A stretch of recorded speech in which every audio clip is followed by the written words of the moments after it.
You're watching Forsaken Joe. Don't forget to like and subscribe. Enjoy the story. Let's begin.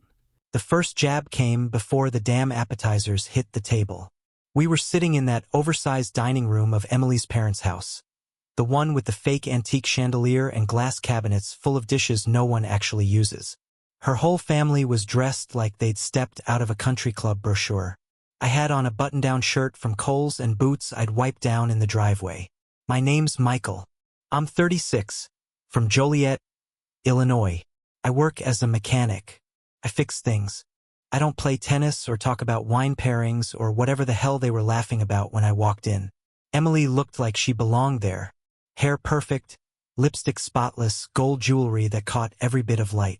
She kissed her mom on the cheek and greeted her dad with that polished smile. I stood there like an afterthought, shaking cold, limp hands and pretending I wasn't already itching to leave. Dinner was supposed to be some big annual tradition. Roasted duck, some kind of truffle risotto, and a dessert that took 3 days to make, according to her mom. But I wasn't here for the food. I was here to show I could make an effort. Emily's words, not mine. The moment I sat down, I knew I was screwed. Kyle, her older brother, Mr. Big-Time Investment Banker, sat across from me, already halfway through a glass of red wine that probably cost more than my truck payment. He gave me that smile I hated, all teeth and no warmth. "So, Michael," he said, swirling his wine like a TV villain, "still working at that garage?" I nodded. "Yeah, we stay busy." He leaned forward, resting his elbow on the table like he was about to deliver a TED Talk. "Must be nice. No high-stakes pressure. Just fixing brakes and changing oil. No clients breathing down your neck or markets crashing at midnight." The whole table chuckled. Even her aunt with the pearl earrings gave a little snort. "Quick note.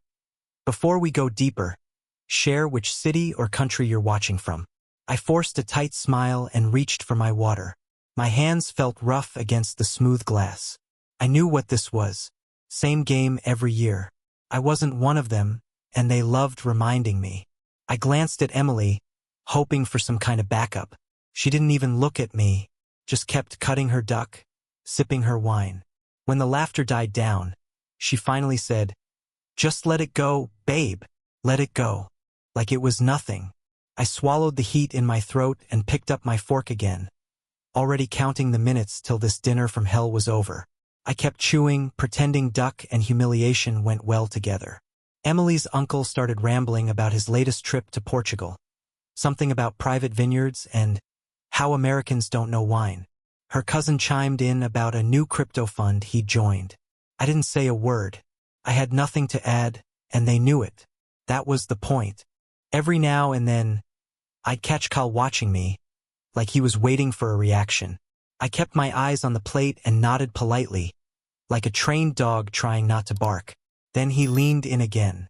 "You know," he said loud enough for the table to hear, "I always wondered what it's like for someone from, simpler roots to sit at a table like this. Different pace of life, I guess." His mom gave him a look, but not a real one. More like a "don't embarrass us" in front of the wine glance. I stayed quiet. Emily kept sipping her wine. Her nails tapped against the glass like she was trying to drown out the sound. Kyle didn't stop. "I mean, people like Michael, honestly, I don't think you'd last a week in corporate America. Not because you're not smart, of course." He smirked. "Just different pressure. You can't fix a client crisis with a wrench." The table laughed again. Louder this time. I gripped my water glass tight. My knuckles turned white. I could feel the blood rushing in my ears, pounding against my skull. I wanted to say something, but I knew if I opened my mouth, it'd come out as a roar. Still nothing from Emily. She just stared down at her plate, cheeks pink, pretending her family wasn't gutting me one joke at a time. Kyle went back to his food, like he'd dropped a grenade and moved on. I breathed in through my nose, let it burn on the way out. One more hour.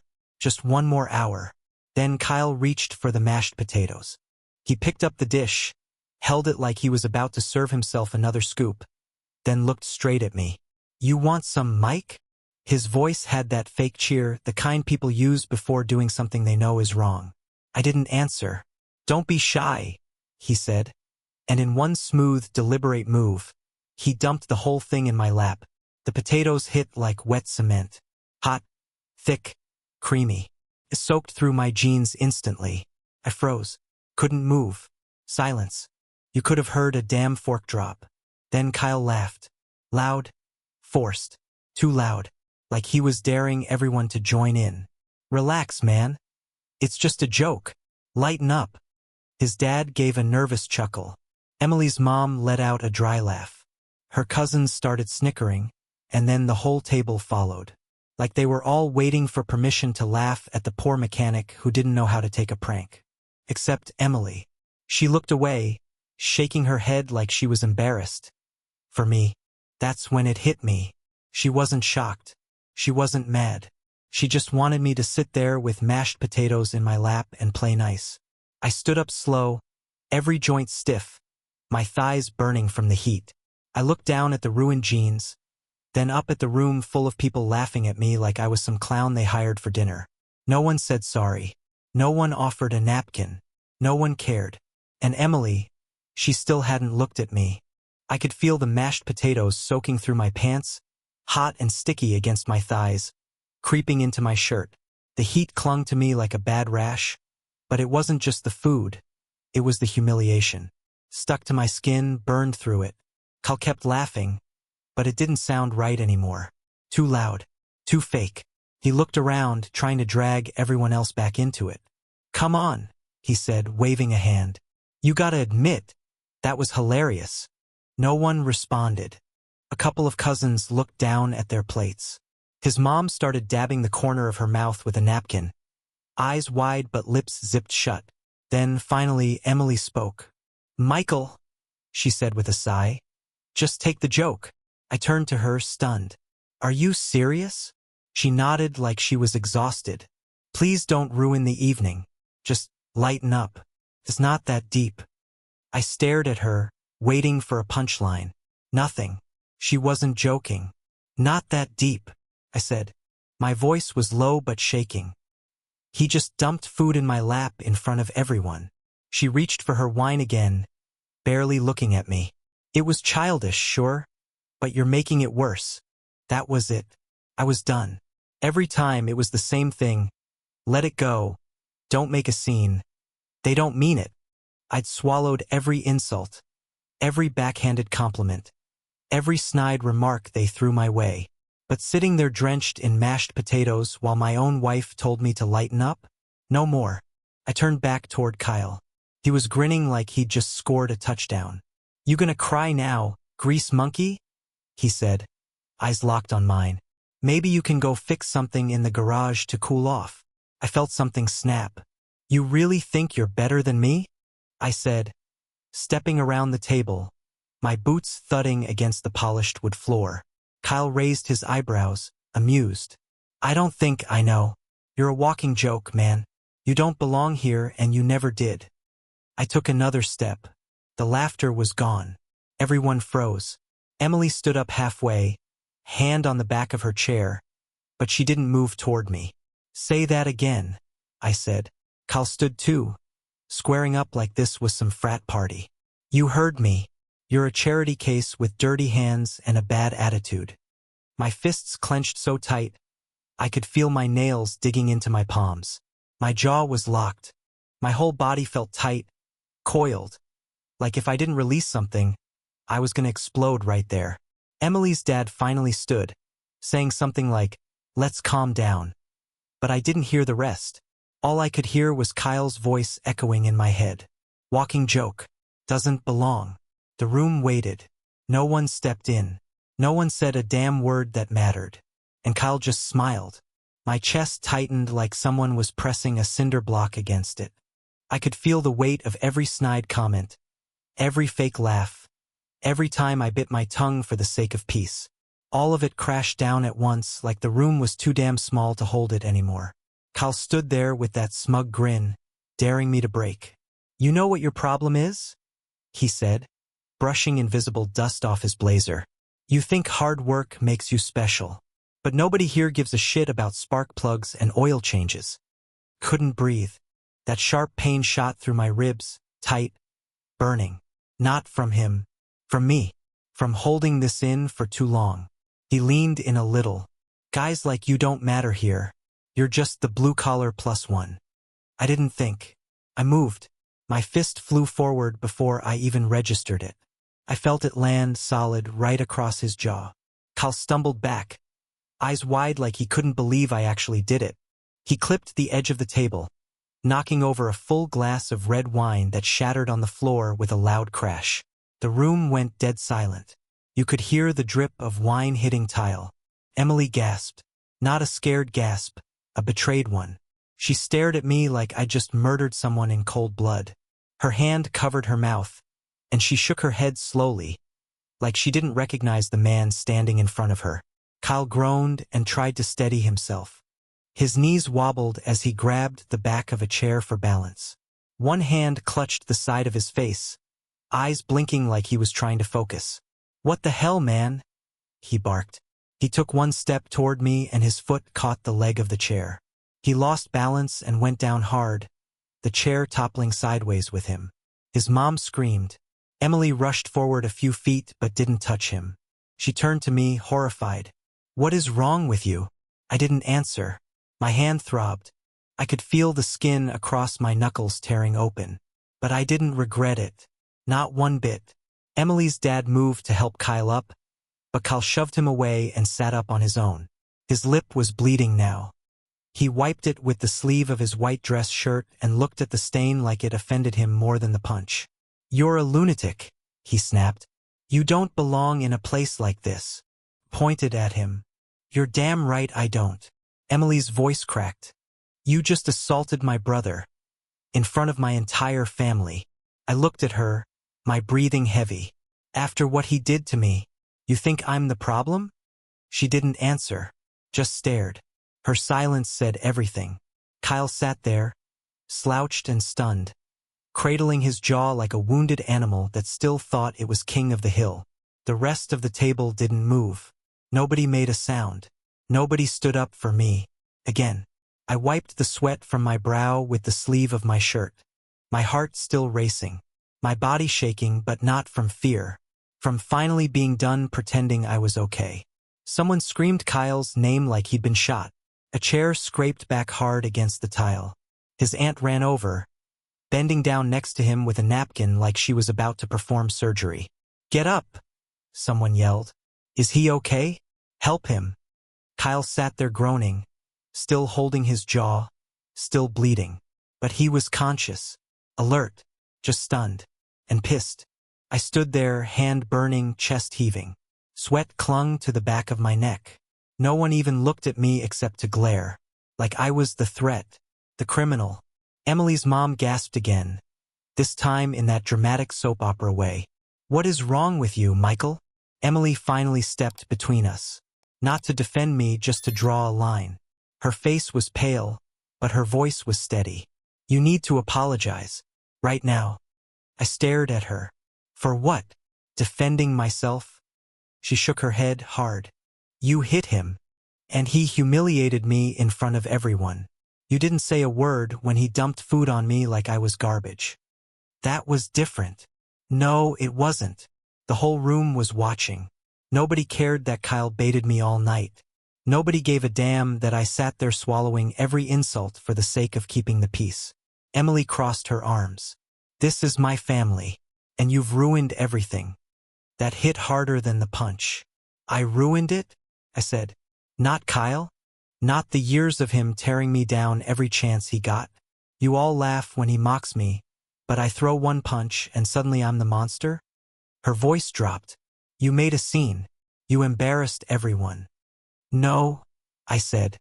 "He embarrassed me, over and over, and you let him." The room had gone quiet again, all eyes bouncing between me and Emily like we were the entertainment now. She pointed at the mess on the floor, at her brother crumpled like a fallen prince, at the wine stains bleeding into the grout. "Fix this, Michael, or you're not coming back home." I blinked. "What?" "You heard me." Couldn't believe it. My own wife drawing a line in the sand. Not for what was right, but for what looked good. For keeping up appearances. for smoothing things over so her family didn't have to face what they were. "Say you're sorry," she said, her tone clipped. "Make this right." I looked around the room. Her dad was whispering something to Kyle. Her mom was still clutching her pearls like she was starring in a stage play. The cousins were whispering behind their hands. Not one of them gave a shit about why I did it. They just wanted it swept under the rug. Just like every other time. "I'm not apologizing," I said, loud enough for the whole damn table to hear. "I've been eating crap from this family for years. This," I held up my bandaged hand. "This is the first time I pushed back." Emily's jaw tightened. "Then don't bother coming home." I felt that, deep, like a nail to the gut. I stood there for another second, listening to the silence press in around me. No one defended me. No one said I was right. Not even her. Emily turned her back on me and walked toward Kyle. She knelt beside him, touching his arm, whispering something I couldn't hear. He winced dramatically, still milking it. Her parents hovered close, fussing over his swollen jaw like he'd survived a damn battlefield. I stood there alone, the outsider again. Only now I wasn't just out of place. I was unwanted. That was the moment it all clicked. She was never on my side. Not really. Not the time Kyle made fun of my job in front of her friends. Not the Christmas her dad handed out Rolexes to the men and gave me a pocket knife for when you're back under a car. Not the dozen little moments where she could have stepped up and didn't. It was never Kyle. It was them. All of them. And her just standing by, letting it happen, always expecting me to take the high road while they drove all over me. My throat burned. My heart was thumping hard, not with panic, but with fury. A kind of quiet, focused anger that locked everything else out. I turned, walked past the table, past the shattered glass and spilled wine, the mashed potatoes still mashed into the rug, and grabbed my coat off the back of a dining chair. No one stopped me. No one asked if I was okay. Not even her. I stepped into the hallway, pulled the coat on over my ruined shirt, and walked toward the front door. My boots echoed through the entryway like gunshots, every step louder than the last. Behind me, Kyle's voice rose again. "Get that piece of trash out of this house." I didn't stop. His voice was already fading. Out the door, down the steps, into the cold night air. The front lawn was still lit up with those ridiculous solar lanterns, glowing like little lies lining the perfect walkway. I pulled out my phone, opened the rideshare app, and ordered a car. Estimated arrival, 5 minutes. I stood at the end of the driveway with my hands stuffed in my coat pockets, the night wrapping around me like a wave. I could still feel the sting in my knuckles, and the heat of Kyle's mashed potatoes soaking into my jeans. Cold now. But I didn't care. I wasn't going back in there. Not for her. Not for an apology. Not for anything. Let them deal with their broken little world without me. The Uber pulled up, a gray Corolla with a fresh dent in the front bumper. I slid into the back seat, gave the guy my address, then leaned my head against the window as we pulled away. Emily's house shrank in the rearview mirror. Her world, her family, her silence. I didn't know where this was going yet, but one thing was clear. I was done letting any of them treat me like I didn't belong. The city lights blurred past the window like streaks of gold and red. I didn't say a word. Neither did the driver. Just the hum of the tires and the occasional click of the turn signal. I sat there, heart still pounding but slower now, cooling into something heavier. Not guilt. Not even regret. Just disbelief. How the hell did it take me this long to see it? Emily's family had always been a wall, clean, white, polished stone. No cracks. No doors. I spent years throwing myself against it, hoping maybe one day they'd let me in. Hoping she would reach across and pull me through. But she never did. She just stood on their side and waved. I pulled my phone out, checking the time. Almost 10. Notifications were already stacking up. 3 missed calls from Emily. 1 from her mom. I didn't open any of them. I scrolled past the chaos and tapped open my browser. Just a reflex. I wasn't planning anything. But my thumb hovered over the search bar, and I typed the first thing that came to mind. Small coastal towns in Oregon. I stared at the list that popped up. Bandon, Yachits, Cannon Beach, names I'd never said out loud. All of them looked quiet, windy, far away, somewhere you could disappear without anyone asking why. The Uber turned onto a street near the downtown parking garage where I'd left my truck earlier that day. We were getting close, but something inside me said, "Don't go back yet." I tapped flights near me. A few options popped up. Portland, Eugene, some tiny airports I didn't even recognize. One way, cheap, a couple $100 and I could be gone before sunrise. Clicked one. Brookings, Oregon. I didn't even know if there were jobs there. Didn't matter. There were always things to fix, things to build, people who needed hands that knew how to work. I clicked through the booking screen, selected a morning flight, tossed in my card info, seat confirmed. That was it. No big moment. No cinematic farewell. Just a choice. I put the phone down and looked out the window again. Downtown Chicago buzzed around us. Sirens, honking, bright lights chasing each other across glass buildings.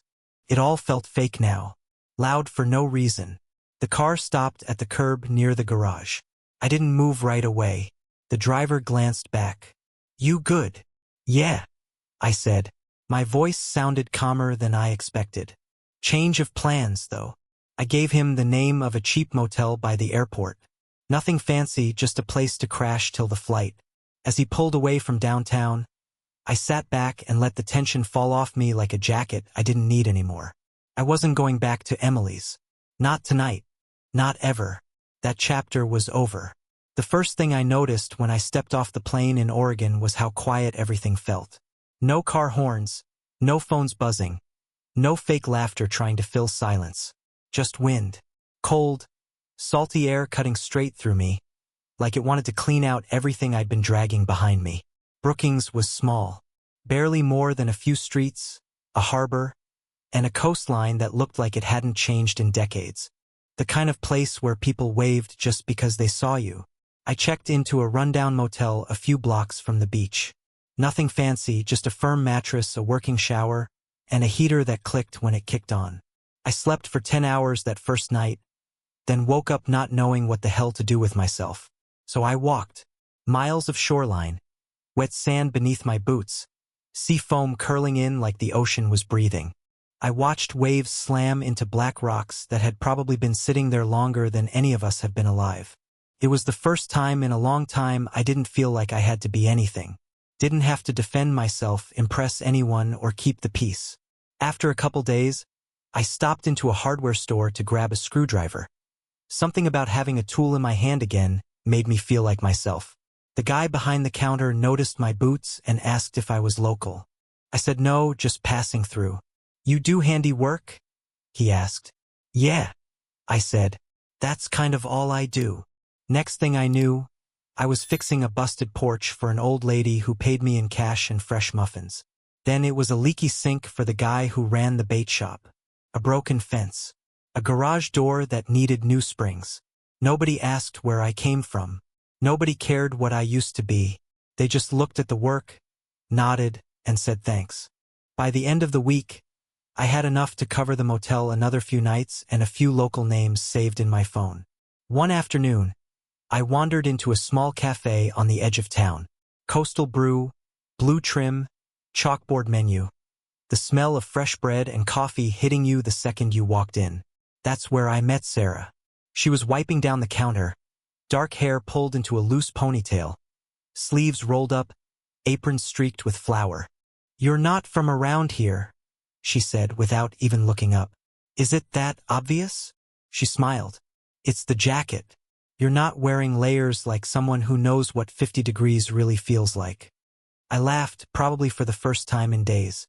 Sat down on a stool, ordered black coffee and a grilled cheese, and we talked. Nothing deep, just real. She told me about the cafe, the tourists in summer, the locals in winter. I told her I just needed to get away. She didn't ask from what. Didn't need to. We sat there for an hour, maybe more, just talking. And I realized something while I watched her wipe down the espresso machine and tease the teenager behind the counter about cleaning the tables. This life, this quiet, simple rhythm, felt more like me than anything I'd lived through in years. And for the first time in a long time, I didn't feel like a joke. I was sitting at the corner table in the cafe, the one by the window that looked out over the cliffs, when my phone lit up. Emily. I let it ring. Didn't flinch. Didn't move. But it kept going 3 times in a row. I finally picked up. "Where are you?" she snapped. "You just left." I leaned back in the chair, watching the fog roll in over the water. "Yeah, I did. You didn't even say goodbye." "Didn't feel like I owed one," I said. She went quiet for half a second. Then came the guilt. "We can fix this, Michael. I know you're angry, but we can talk. You shouldn't have left like that." "I left because staying meant dying slow," I said. "You stood there and watched your brother humiliate me, and all you cared about was keeping things neat. That's not fair." "No," I cut in. "What's not fair is how your family's treated me for years. Like I'm beneath them. Like I'm the help. And you let it happen." She scoffed. "You're blowing this out of proportion.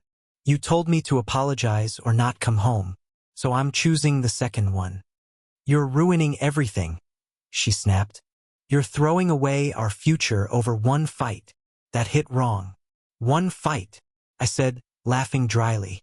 "Emily, this isn't about Kyle. It's about you. About all the times you watched it happen and told me to just let it go. This isn't new.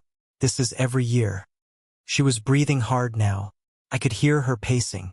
"So what, you're just done?" I looked around the cafe. Sarah was behind the counter, chatting with 2 old guys at the bar. Someone played a guitar near the fireplace in the back. The whole place smelled like cinnamon and bread. "Yeah," I said. "I'm done." I didn't wait for her to respond. I just hit end call and slid the phone into my pocket like it weighed nothing at all. That chain was finally off my neck. Sarah walked over with a fresh cup of coffee and raised an eyebrow. "Everything good?" "Better than it's been in a long time," I said. She smiled and walked away. I took a sip, leaned back in the chair, and let the noise of the cafe settle around me. Laughter. Warmth. Real people. I wasn't anyone's punching bag here. I was just me.